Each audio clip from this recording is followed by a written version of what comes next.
Tim Goodwin's offense. It's the twos and the threes. The backups now handling this last possession, state championship appearance. Tailback Charlie Portman just got pelted. Portman took a hit from James Zider. Zider, who one of the top tacklers on this Buckeye Central defense. Yeah, he's got one up right now. Zider, he tackles the loss and 5 sacks, making his presence felt. You know, now's the time where you get guys that have practiced hard all year long, haven't seen the field as much as the starters have, but these guys have earned the opportunity to play too, and it's great for them to see the field.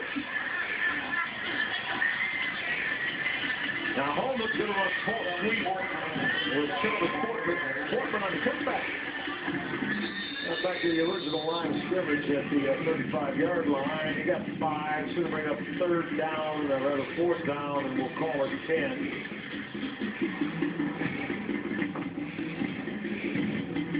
As we wind towards 60 seconds left.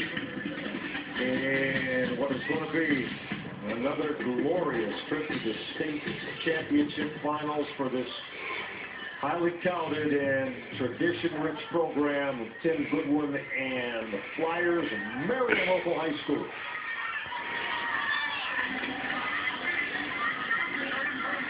Jumped out to a 34-0 lead and have been on cruise control. That tall, sweet Charlie Portman just got swaddled up. Bryce Collins will call his name one more time. Number 5, the 285-pound two-way senior shaman at offensive and defensive tackle for Buckeye Central.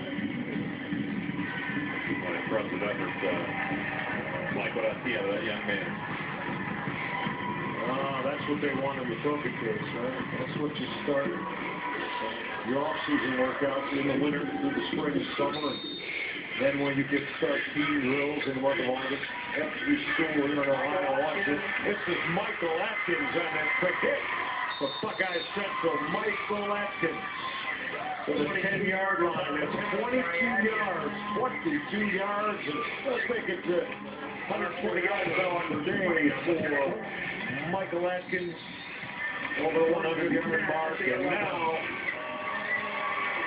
head coach Jason Ratliff of Buckeye Central is going to pull all 11 of his offensive starters so they can get that applause from their cheering section. Classy move by Coach Ratliff right there to bring his guys off so they can have their recognition. So the backups are going to run it. And in at that quarterback spot is Cole Stacklin. He's a freshman. A 5'9" freshman, and that's going to do it. It's over.